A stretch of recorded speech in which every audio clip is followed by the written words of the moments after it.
हरे कृष्ण प्रभुजी, लाइफमा सबैभन्दा बेस्ट इन्भेस्टमेन्ट के होला? लाइफमा सबभन्दा बेस्ट इन्भेस्टमेन्ट भनेको बुद्धिको इन्भेस्टमेन्ट हो। स्वदेश पूज्यते राजन, विद्वान सर्वत्र पूज्यते। राजा देशमा पुजिन्छ भने विद्वान संसारभरि नै पुजिन्छ। सो यो बुद्धि तपाईँलाई भगवत गीताले अनन्त बुद्धि दिन सक्छ, प्रोभाइड गर्न सक्छ। सो भगवत गीता, हरे कृष्ण भगवत गीताको गीता फर गुडनेस सिरिजको आज हामी चौथो दिनमा छौँ र आज हामी कुरा गर्दैछौँ दुईटा टपिकमा। भगवत गीता कसरी बुझ्न सकिन्छ र भगवत गीता कोसँग बुझ्ने। भेरी इम्पोर्टेन्ट, भेरी है, एकदमै इम्पोर्टेन्ट टपिक छ। भगवत गीता कसरी बुझ्ने र भगवत गीता कोसँग बुझ्ने। आज हामी हेर्नुहोस्, भगवत गीता बुझ्नको लागि दुईटा क्वालिफिकेसन चाहिन्छ, महत्त्वपूर्ण क्वालिफिकेसन। एउटा चाहिँ प्रश्न गर्नुपर्छ। यदि प्रश्न हामीले गरेनौँ भने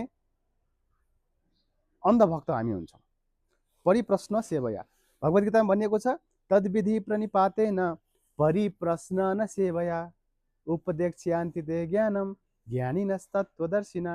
प्रश्न गर्नुपर्छ। हेर्नुहोस्, प्रश्नको यो संसारमा धेरै ठुलो रोल छ। यो ब्रह्माको यो सृष्टि छ नि, यो पनि प्रश्नले गर्दाखेरि भएको। अब यसको कथा अरू दिन कुनै दिन सुनाउला हजुरलाई। र यो श्रीमद् भागवतम छ नि, यो पनि पुरै प्रश्न, क्वेसन एन्सर हो। श्रीमद् भागवत गीता छ नि, यो पनि क्वेसन एन्सर हो। त्यही भएर हामीले यदि बुझ्न चाहन्छौँ भगवत गीता भने हामीले पनि प्रश्न उत्तर, क्वेसन एन्सर चाहिँ गर्नुपर्छ। अर्को क्वालिफिकेसन चाहिँ के हो भन्दाखेरि, हेर्नुहोस्, जब भगवत गीतामा सुरुमा चाहिँ कृष्ण र अर्जुनको सम्बन्ध साथीको सम्बन्ध हुन्छ। तर 2.7 मा गइसकेपछि अर्जुनले चाहिँ के बुझ्नुहुन्छ भन्दाखेरि, नै अब चाहिँ यसरी साथीको जस्तो व्यवहार भएर हुँदैन हैन। भगवत गीता तबसम्म आउँदैन जबसम्म हामीले साँच्चीकै जान्ने प्रयास गर्दैनौँ, साँच्चीकै हामी शिष्य बन्दैनौँ। त्यही भएर अर्जुनले भन्नुहुन्छ कि कार्पण्य दोष उपहात स्वभाव पृच्छामि त्वं धर्म समूढ चेत यश्रेयस्यानिश्चितं ब्रूहि तन्मे शिष्यस्ते साधि मां त्वं प्रपन्नम। हे भगवान, मलाई शिष्यको रूपमा स्वीकार गर्नुहोस्। जब शिष्यको रूपमा स्वीकार गर्नुहोस् भनेर अर्जुनले भन्नुहुन्छ, त्यसपछि बल्ल भगवत गीता भगवान कृष्णको मुखबाट निस्किन्छ। तबसम्म भगवानले बोल्नु भएको थिएन। त्यही भएर दुईटा इम्पोर्टेन्ट क्वालिफिकेसन शिष्यको हुनुपर्छ। ओके, सो अब हामी कुरा गर्छौँ भगवत गीता कोसँग बुझ्ने त। भगवत गीता अब क्वालिफिकेसन त शिष्यको क्वालिफिकेसन त भयो होइन, तर गुरुको पनि क्वालिफिकेसन हुन्छ होइन। यस्तिकै बाटोमा हिँडिरहेको, जाँड रक्सी खाइरहेको मान्छेले हामी गुरु बनाउन सक्दैनौँ र यो चाहिँ गलत प्रक्रिया हो। यदि त्यस्तो व्यक्तिलाई गुरु राख्नु भएको छ भने त्यो गलत हो। भनेपछि गुरु को हुन्छ त, हामी कोसँग गर्ने त भनेर भन्दाखेरि यसको पनि केही क्राइटेरियाहरू छन्। हेर्नुहोस्, शास्त्रमा गुरुको धेरै क्वालिफिकेसन दिएको छ। त्यसमध्ये दुईटा इम्पोर्टेन्ट क्वालिफिकेसनको बारेमा आज कुरा गर्छु, जुन रहेको छ।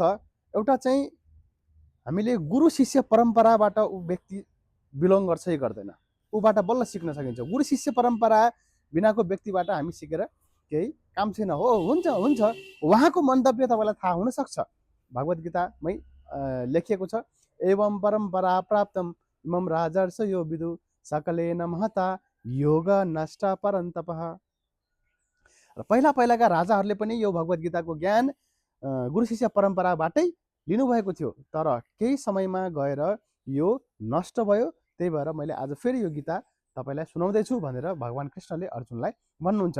र भनेपछि यसको प्रोसेस, भगवत गीता बुझ्ने प्रोसेस भनेको गुरु शिष्य परम्पराबाटै हो। हामीले हेर्नुपर्छ त्यो व्यक्तिको गुरु शिष्य परम्पराको कनेक्सन भगवानसँग छ कि छैन, भगवानसम्म गएको छ कि छैन। यदि गएको छैन, 1-2 पिँढी मात्र गएको छ भने चाहिँ के बुझ्नु पर्यो भन्दाखेरि चाहिँ त्यो जस्तै यहाँ बत्ती छ, एउटा बत्ती छ, यो बत्तीको कनेक्सन चाहिँ यो घरमा मात्र छ होइन, इलेक्ट्रिक पोलसँग कनेक्सन मात्र छ, तर हाइड्रो पावरसँग कनेक्सन छैन भने त्यो बत्ती बल्छ? बल्दैन। तपाईँसँग नलेज हुनसक्छ, इन्फर्मेसन हुनसक्छ, तर ट्रान्सफर्मेसन हुन सक्दैन। यदि तपाईँ साँच्चीकै चाहनुहुन्छ कि मेरो हृदय परिवर्तन होस् भने चाहिँ तपाईँले गुरु शिष्य परम्पराबाट नै आउनुपर्छ, नत्र भने हृदय परिवर्तन हुँदैन। तपाईँको फिलोसफी परिवर्तन हुन सक्ला, तपाईँ एकदम स्मार्ट बन्न सक्ला, बोल्न सक्ने क्षमता हुन सक्ला, तर हृदय परिवर्तन हुँदैन। करुणा भाव जुन छ नि, काम क्रोध लोभ मोह जुन मात मत्सर्य जुन यो 6वटा अनर्थहरू छन् नि, त्यो अनर्थहरू जाँदैन है। जस्तै मैले एउटा इक्जाम्पल दिन्छु। जस्तै मैले कुनै एउटा भगवत गीता लेखेँ, म अलिकति फेमस भएँ होइन, मैले आफ्नै तर्कहरू दिएर चाहिँ भगवत गीता लेखेँ। यो भगवत गीता तपाईँले पढ्नुहुन्छ अभियसली पढ्नुहुन्छ, तर मेरो व्यक्तिगत मन्तव्य मात्र तपाईँले पाउनुहुन्छ। मेरो व्यक्तिगत मन्तव्य पढेर केही काम छैन। सबैको आफ्नो आफ्नो व्यक्तिगत हुन्छ। मभन्दा महान महान मन्तव्यहरू हुनसक्छ अरू कसैको, मेरो मन्तव्य पढेर के गर्नुहुन्छ? म जस्ता धेरै आउँछन् धेरै जान्छन्, तर हामीले भगवत गीताबाट बुझ्ने मन्तव्य भनेको चाहिँ के हो भन्दाखेरि भगवान्ले के भन्न खोजिराख्नु भएको छ, जसले बोल्नु भएको छ गीता उहाँले के भन्न खोजिराख्नु भएको छ, त्यो कुरा चाहिँ हामीले बुझ्न सक्यौँ भन्ने चाहिँ बल्ल वास्तविक गीता हामीले बुझेको। हरे कृष्ण। सो दोस्रो नम्बर क्वालिफिकेसन, 1 नम्बर क्वालिफिकेसन भनेको चाहिँ गुरु शिष्य परम्परा हुनु पर्यो। दोस्रो नम्बर क्वालिफिकेसन भनेको आचरण, आफ्नो आचरणबाट उसले सिकाउनु पर्यो।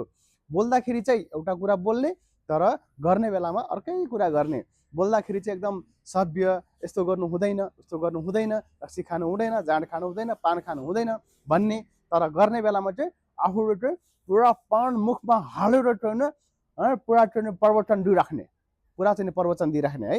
यस्तो गरे, यस्तो आचरण चाहिँ मान्नु हुँदैन। यस्तो आचरण भनेको चाहिँ तपाईँको एउटा प्रोफेसनल रिसाइटर मात्र हो, प्रोफेसनल रिसाइटर मात्रै हो। उसको चाहिँ व्यक्तिगत रूपमा पनि उसले भगवत गीता पालन गरेको छैन भन्ने चाहिँ बुझिन्छ है। त्यही भएर चाहिँ हामीले यो आचरण र गुरु शिष्य परम्परा दुवै चेक गर्नुपर्छ। हरे कृष्ण, सी यू।